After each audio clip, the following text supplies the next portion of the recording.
करने लगे। कहना है कि उन्हें इराक के मोसुल क्षेत्र में भेजा गया था। मेसोपोटामिया के उनके लोग मूर्ति पूजक थे।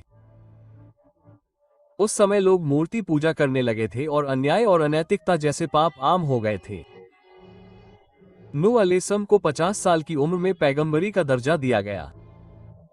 उन्होंने अपने लोगों को 950 साल तक अल्लाह पर ईमान लाने और मूर्ति पूजा छोड़ने का न्योता दिया, लेकिन बहुत कम लोग ही उन पर ईमान लाए। उनके अधिकांश लोगों ने उन्हें अस्वीकार कर दिया, उनका मजाक उड़ाया और उनके साथ बुरा व्यवहार किया। जब उन्हें एहसास हुआ कि वे कभी ईमान नहीं लाएंगे, तो उन्होंने अल्लाह से प्रार्थना की।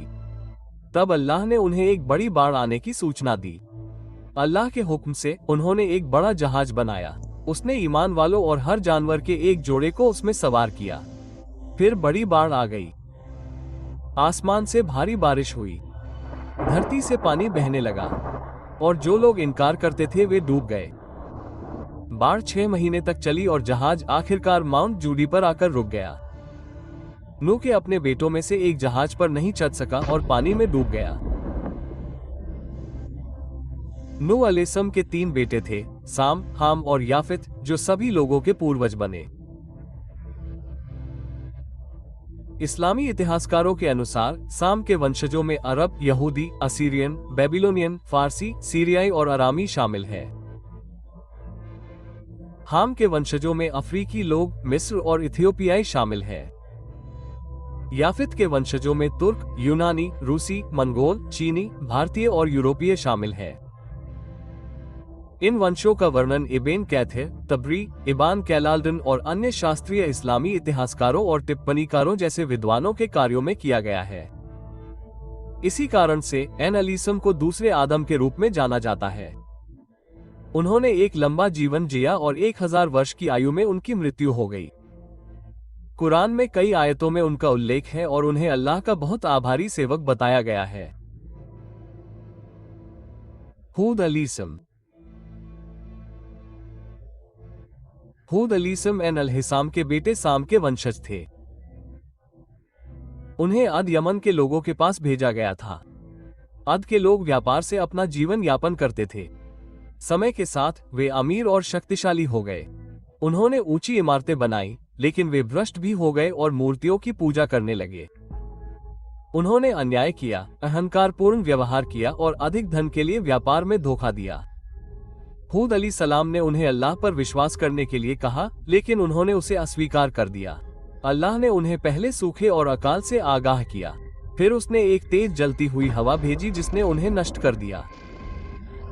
केवल हूद अलैहिस्सलाम और जो लोग उस पर विश्वास करते थे बच गए। हूद अलैहिस्सलाम बाद में मक्का में बस गए और वहीं उनका निधन हो गया। ये कहानी कुरान के कई हिस्सों में बताई गई है। सालिक अलैहिस्सलाम को तमुद के लोगों के पास एक पैगंबर के रूप में भेजा गया था। तमुद के लोग मूर्ति पूजक थे।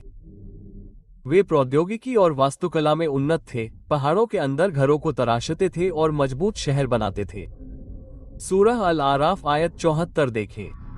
वे सऊदी अरब में मदीन सालिक के नाम से जाने जाने वाले क्षेत्र में रहते थे।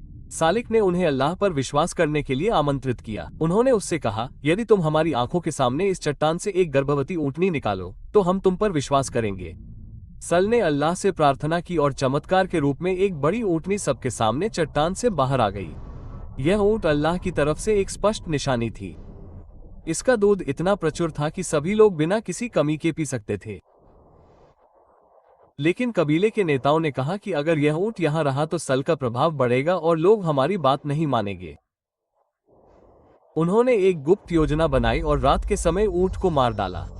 यह केवल एक जानवर को मारना नहीं था, यह अल्लाह की निशानी को नष्ट करना था।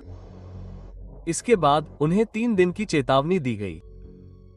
इस दौरान सल और विश्वासियों ने शहर छोड़ दिया। तीसरे दिन एक जोर की आवाज और धरती से एक हिंसक झटका आया जिससे तम्मूद के लोग नष्ट हो गए। सच्चे विश्वासियों का केवल एक छोटा समूह बच गया।